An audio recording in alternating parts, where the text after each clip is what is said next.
Correct. It's my favorite part. No, I start off just by, I want to thank, certainly our personnel staff.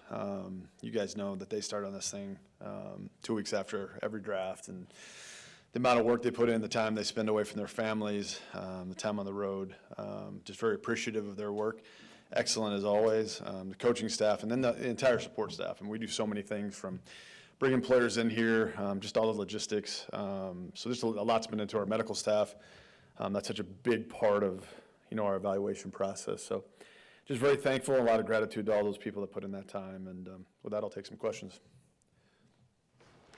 Brian, we've all tried to dissect what you mean by your top 30 visits and all that. Whether it's a guy you like, don't like, whatever. What's the overriding purpose of those? Yeah, with the exception of the subterfuge that Ted always taught us, it's really just about answering a question maybe that we don't have an answer to. Sometimes it's a non-combine guy that we need to get medical information on. sometimes that's a combine guy. We just have, whether it's, just a football question, off the field situation, maybe it's just getting to know them better. But it's usually just whenever you only have 30, and that's not very many, and they're very valuable to us. So it's usually just trying to answer something you don't feel you have answered most of the time. There's a lot of guys you go through the process, and you just, you don't feel you have a lot to learn from. So those guys are less likely to be on our 30 visit than some. So. Is it really subterfuge to it? Oh yeah, absolutely. Sure. You have no interest? Make sure you get that out there. Yes. Yes. Yes. Yes. Yeah. I mean, sometimes. I mean, I think it's. We've been fortunate enough to pick a little later in the first round in most of the drafts that I've been a part of here, and so I don't know how much of that comes into play. I think certainly if you're maybe picking higher in the top 10 and things like that, maybe that has more to do, may have more value. Who knows? What do you try to accomplish with such a use? Hopefully not fooling ourselves, but no, I think just sometimes, I don't think you want anybody to get a beat on what you're doing, particularly this time of year. So, that was always a fun conversation with Ted when he was around. Brian, does the board change much between now and Thursday night, or is it pretty set? Yeah, I mean, I think really through this past weekend, we kind of got to a point where we feel really good about where it's at. We'll probably have one more meeting this evening and lock it up really till Thursday. There's work to be done between now and then, and things to do. But as far as guys changing on the board, I wouldn't expect that. Brian, what's it like to be you during the draft as you sit there and wait to pick, and then you're on the clock, 3 days of that? I assume that's the most excitement you get out of your job during the year. It's a pressure-packed time. Yeah, I mean, it's. Yeah, I think it's. I mean, the draft is when you put as much time into it as we all do. It's an exciting time because you have an opportunity to make your football team better, and I think that's the exciting part about it.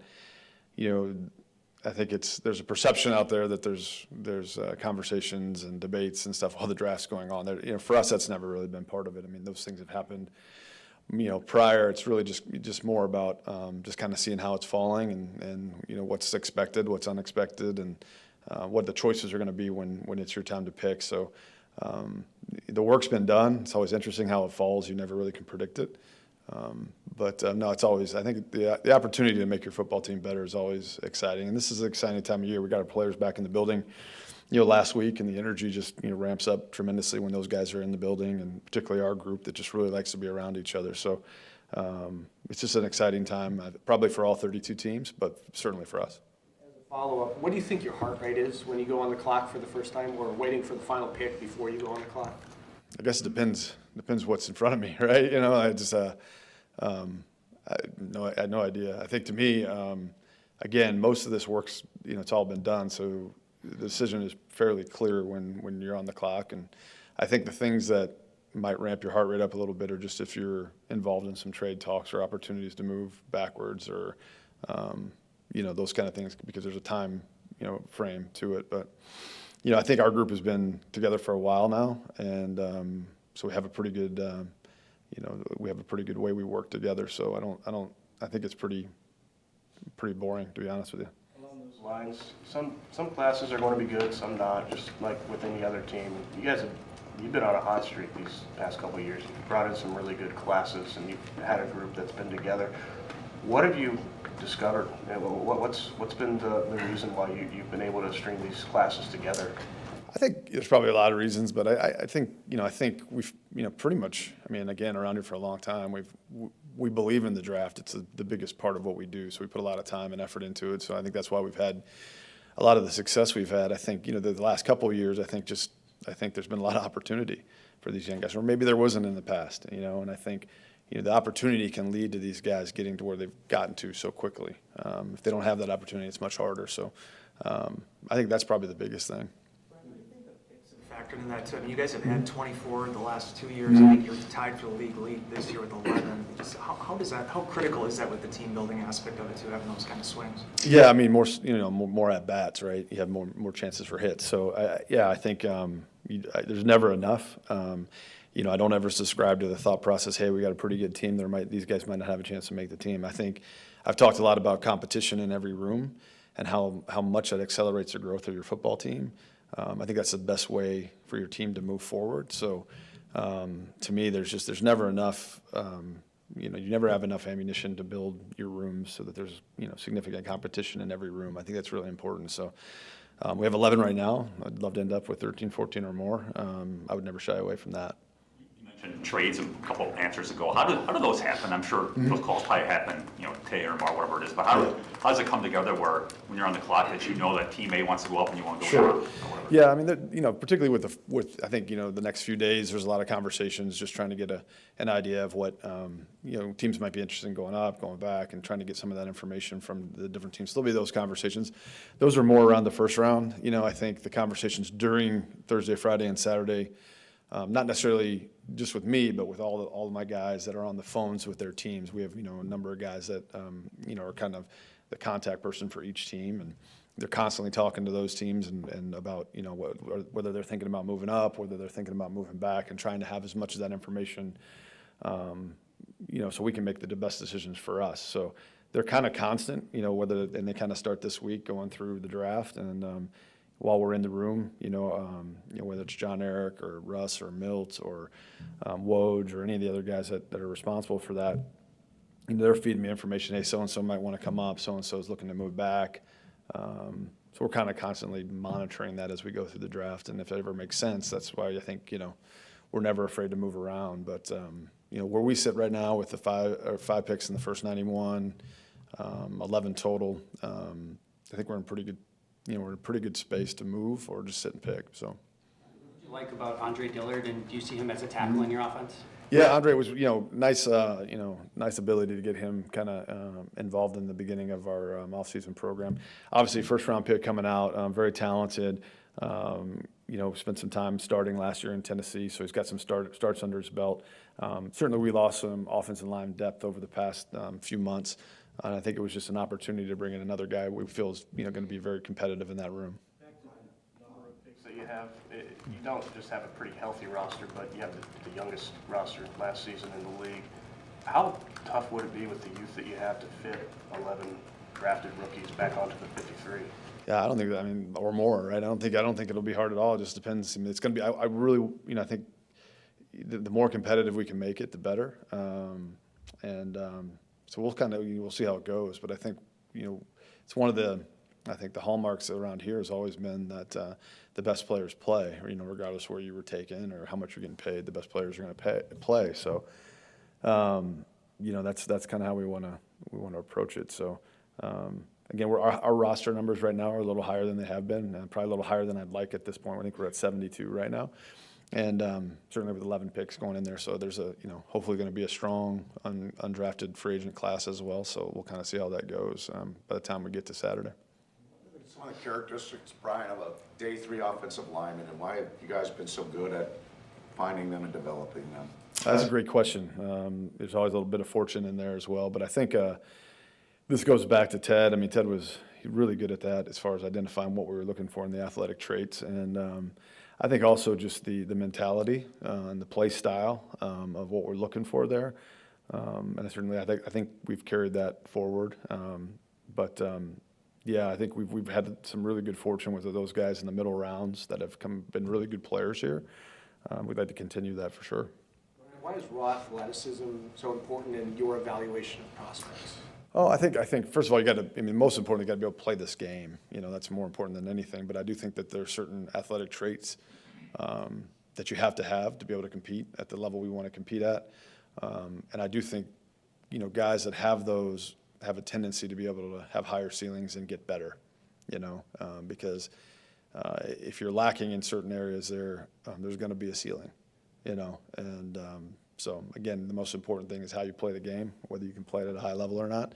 But having certain athletic attributes, I think, allows you to improve and get better, and maybe have a little bit of a higher ceiling at times. Is that part of we know how you like versatility. Is that something that plays in there as well, that athleticism usually can translate a little bit? Yeah, I mean, I think, I know this time of year everybody's talking about schemes and different kind of things like that. To me, we're looking for well-rounded guys that could fit any scheme, that can play multiple positions. NFL season is a brutal one, and it's a long one. And I think that, the more you can do, and when as injuries hit, the more you can cover up for those things, the better. And to signing Greg Joseph, the kicker. Yeah, competition. I think certainly, I think, Anders had a promising rookie start, but we wanted to bring in competition. That position is obviously critical to us attaining, our goals moving forward. And, I think we'll continue to, make sure that there's competition throughout training camp on that one. Ryan, with DeJean from Iowa, do you guys view him as a corner, a safety, or can he do both? I think he can do both. I think he's very versatile that way. I think he's obviously a very good athlete. His ability to take the ball away is very impressive. Obviously, he's got some team's ability as well. So he's a very well-rounded player. I think he could do either. I think it's really going to come down to just where you may need him. How do you feel about your receiver room as a whole going into this draft? Last couple of years we all said they need a receiver. It doesn't seem that way this year, but how do you feel about that room? No, certainly. I think with what some of those guys did last year, I feel we feel very good about the room. I think we have 9 or 10 guys under contract now, which is a high number of receivers going into a draft. So, no, I feel really good about where those guys are at. Every year is a different year, but I think talking about the competition we'd like to create in every room, that one at the moment certainly has that.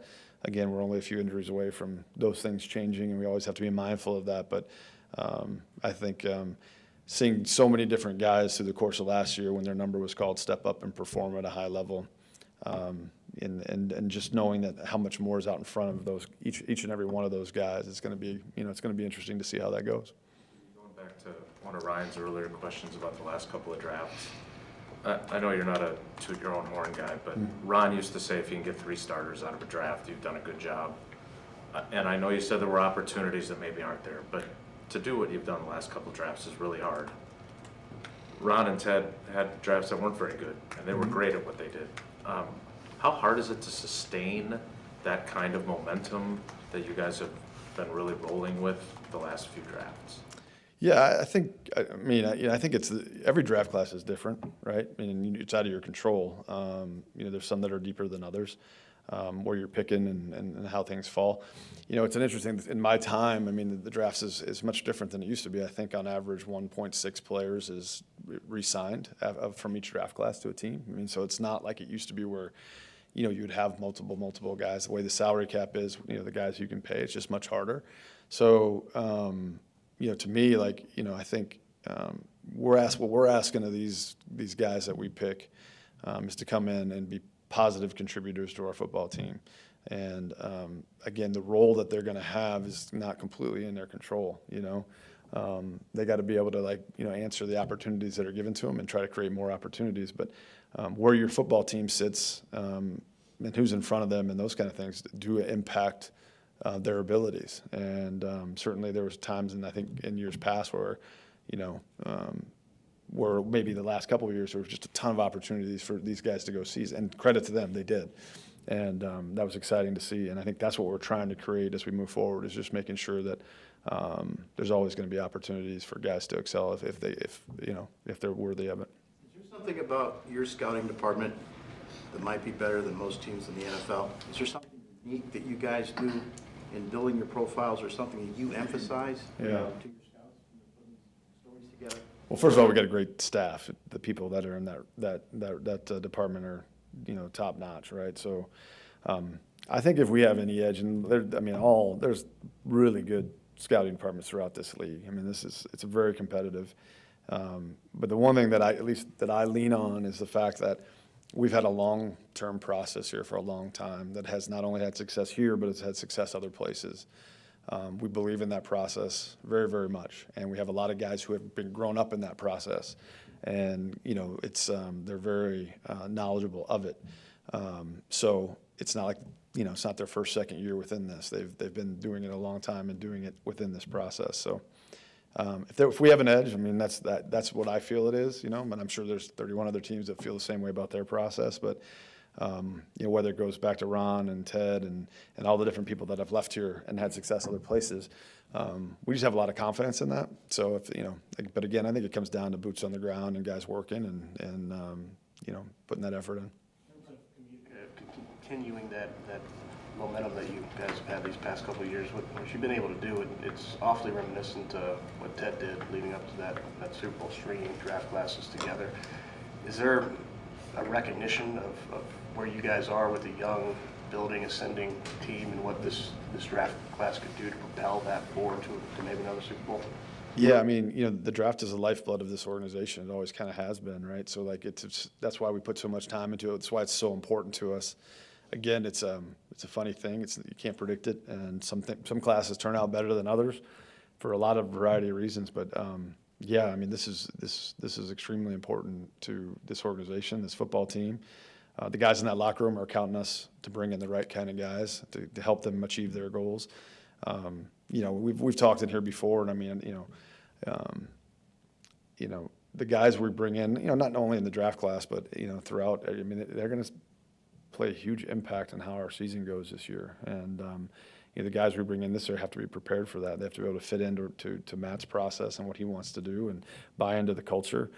And that's one of the things I think I feel really good about right now is just not only the culture that we have, how strong it's become, but the willingness for all those guys to compete, and when new competition comes in, to embrace that. Do you carry the same mentality or approach into any draft class, no matter where you are in team building, or given that this is an ascending young team, does that spark more aggressiveness to, okay, might just be a couple pieces away, go get those pieces? Yeah, Ryan, I don't know if I've ever really believed in that whole couple pieces away. I mean, I understand the question. I don't think so. I think I do think you have to be aware of your football team and what you need and what you feel you need to be competitive at the highest level. So if there's opportunities out there where we need to be aggressive for us to feel like we have a chance to solve that, we never shy away from that. But at the same time, like I think the way our team came together last year, I think we want to continue to embrace that and move forward and allow that kind of that next man up mentality. Like whoever's going to be in the game, you have to be prepared to perform. And so this group coming in is going to have to kind of get up to speed fast. Big offensive tackles in this draft, Mims, Guyton, those type of guys. Do you see that height and weight, Latham is another one, as an advantage or a disadvantage when it comes to playing on the line and kind of winning and losing that leverage battle? Yeah, bigger, faster, stronger is always certainly something that's enticing to us. I think again, the ability to play the game. We do some things in our run game thing that are maybe a little different than some teams. So there's some schematics in there that maybe certain guys fit a little bit more than others. But at the same time, we do everything. So, they got to be, I think one of the things we've done pretty good with our offensive line in the past has been versatile enough that guys can play inside, play outside. They're not just kind of one position players, and I think we'll probably try to continue that as we go forward. Bill asked you about trades earlier. Curious from a process perspective, using last year's second round as an example. You take Luke at 42, you're sitting at 45. The Lions call, you move back to 48. You're sitting at 48, you move back to 50. In that time, Jaden Reed could have gone, right? And he ends up being your leading receiver. I'm curious, when you're in that kind of scenario, and you got guys there might be guys that are all graded the same, but you might like one guy more. Are you taking a risk that you could lose out on the guy you like best? Can you kind of explain how that works for you as you're going through it? Yeah, whenever you trade back, you have to expect to lose, the players that, that are on the board that you might be willing to pick at that spot. It's just, that's part of it. I think it's why we work so hard at getting the value right of the players on the board, is so that you can read it, and if you feel that it's strong and you can move back and still get someone you have the same kind of value on, you do. I think you got to be very careful of falling too in love with individual players. That's just I think you got to be careful of that. I mean, you have to be, I think, a little bit you have to think of these things not emotionally, but just kind of like, hey, we do a lot of work to try to get this value right. If the board is telling us we can move back, then we will. So Jaden goes at 49, sucks, but you got another guy that you like, right? Yeah. Yeah. I mean, it's kind of like, we took Luke Musgrave where we took him. We really liked Tucker and couldn't believe he was still there in the third. But, if we would have kept moving back, or if Jaden wouldn't have been there, we could have taken him and felt really good about it. So, because, those guys were rated, right there. So, that's that's why, hopefully you know, we were talking a little bit about it being boring. Hopefully you build the board and you go through this enough to where you have enough confidence in the board to follow it, you know. I mean, you know, we're all human and every scout in there's got favorite players up there, but at the same time, you know, we're trying to do what's best for the organization and the team, not for us individually, so. How hard is it to be disciplined like that? Obviously, you put in all the prep, you know what you want to do, but when you get in the moment, you've done this a long time, is there ever any time the human element has crept in that you say, I should have stuck to our guns, or how hard is it to actually go the whole draft and stick to that process? Yeah, I mean, you know, you're always hopeful. There's guys up there, and you know, as the board, maybe you're 30 picks away, and you know, you're hoping this guy falls there, and then 3 picks later he's gone. I mean, it's just, you know, there's some human nature to it because there's a lot of really good players you have to watch come off that board. I mean, we picked 25, right? You know, there's gonna be 24 really good players that are gonna go before we pick if we stay where we're at. So, yeah, I mean, it's I think over time, you know, it's less and less. You just, you know, you understand the nature of it, and it's fun to watch the young scouts kind of, you know, get really hopeful and maybe it doesn't work out and kind of just see them go through that learning curve, you know. Jair obviously didn't come to the first part of the offseason last year. He did this year. Was that because of a conversation you had with him, or is that just him doing that on his own?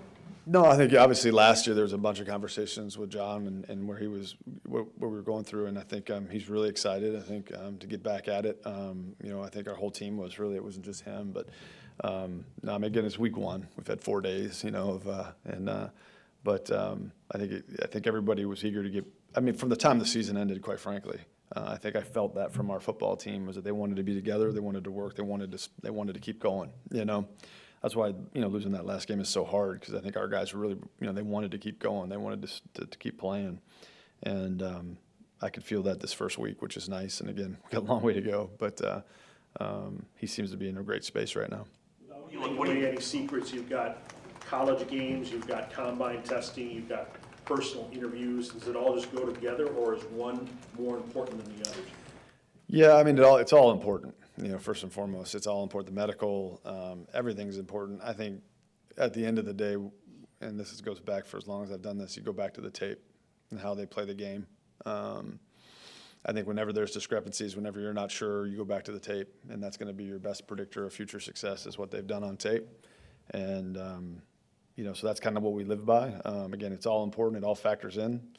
But at the end of the day, it's you got to be able to play this game, not play it at a high level in college, but be able to translate to our league and play it at a high level here. What are you looking for in a safety opposite Xavier? Does it need to be a bigger guy for Jeff's defense? Or, I mean, I know you mentioned the best guy who can play slot. That would Sure. be a different skill set there then, too. Yeah, now for me, those guys, I'd love to be interchangeable. You know, I'd like them to be able to do everything. I think that really is tough on an offense when those guys can move down inside, they can play the post, they can go in the nickel and cover. I think when you have 2 guys that can do everything, it just allows. I think it'll allow Jeff to be much more, you know, efficient, so to speak. How many pro days did you get to in person this year, and I guess how much has your personal travel amount changed since you took over as far as being in person? Yeah, I mean, I think I get to 5 or 6 most years now.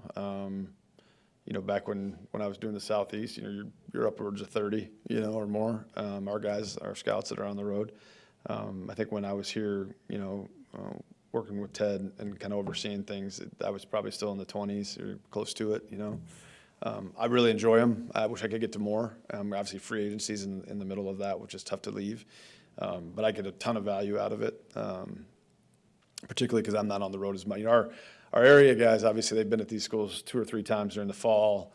They've seen the guys at the All-Star games, the combine. So by the time they get to the pro days, like, you know, they've seen these players a ton. For me, it's another shot, usually after All-Star games and the combine, just to get another view of them in their comfortable environment. And then also just to be able to talk to some of the coaches at those places face to face is, you know, is always helpful. So I enjoy it. I wish I could do more. It's just, you know, that time of the year is very busy. Brian, you mentioned when you traded Rasul and got the extra 3rd rounder, that when you have, you know, 5 picks in the top 100, you can usually get like 5 maybe of the top 50 on your board. if you sit and pick at those 5 spots, is that how you feel like you're gonna be able to get 5 of your top 50 guys? Hopefully, hopefully it falls that way. You never really know how it's going to fall, but usually the way our numbers do fall, you're going to be close to that. So yeah, I mean, again, I think, picks on those first 2 days are hard to come by, and so when you have an opportunity to obtain one, I think you have to seriously consider it because certainly the analytics and the history show what kind of player you're going to get in there. Again, the draft's, littered with players from, 6th, 7th undrafted that have become great players, and certainly picks way up high that don't become players, but certainly improves your odds. Make it harder to use the day 2 picks to move up in round 1 if you were to want to, or like how does that, knowing you can get really good players, how much does that affect your kind of math there? Yeah, I think certainly depending on how far you're going to go up, but to give up one of those picks to move up, it better be for the kind of player that you just don't feel you're going to have an opportunity to get in most years. So.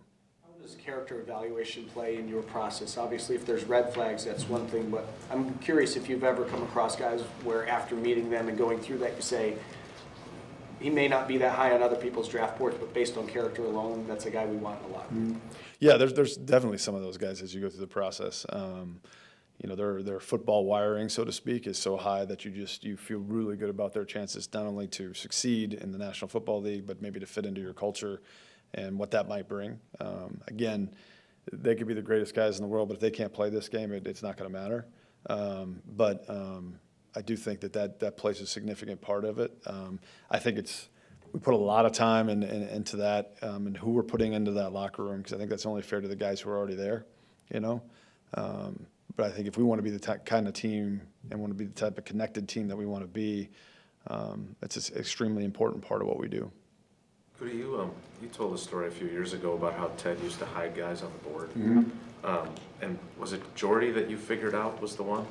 I got to the point where I could figure him out.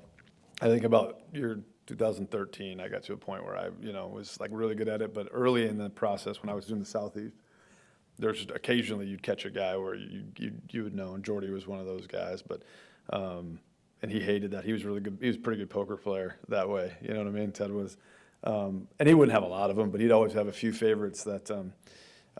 Usually the guy he ignored the most sometimes was the guy he liked the most, But a lot of times, and then when I moved up here in 2012 and was with him, most days, it was the guys me and Elliot kept saying, we need to move this guy up, and he wouldn't do it. That was usually the ones that he was, so. Did you continue that tradition yourself, and in what ways do you find yourself either thinking about him or things that you learned from him during the course of this 3-day span? Oh yeah, things I learned from him all the time. He was, he was as good as anybody, to do this, in my opinion. And so, he's and not just me, but our whole room. There's so many guys that work for Ted, and the lessons that he taught us, and some of those great stories. I mean, those come up constantly in that room. We spend so much time in there. But yeah, I mean, I think,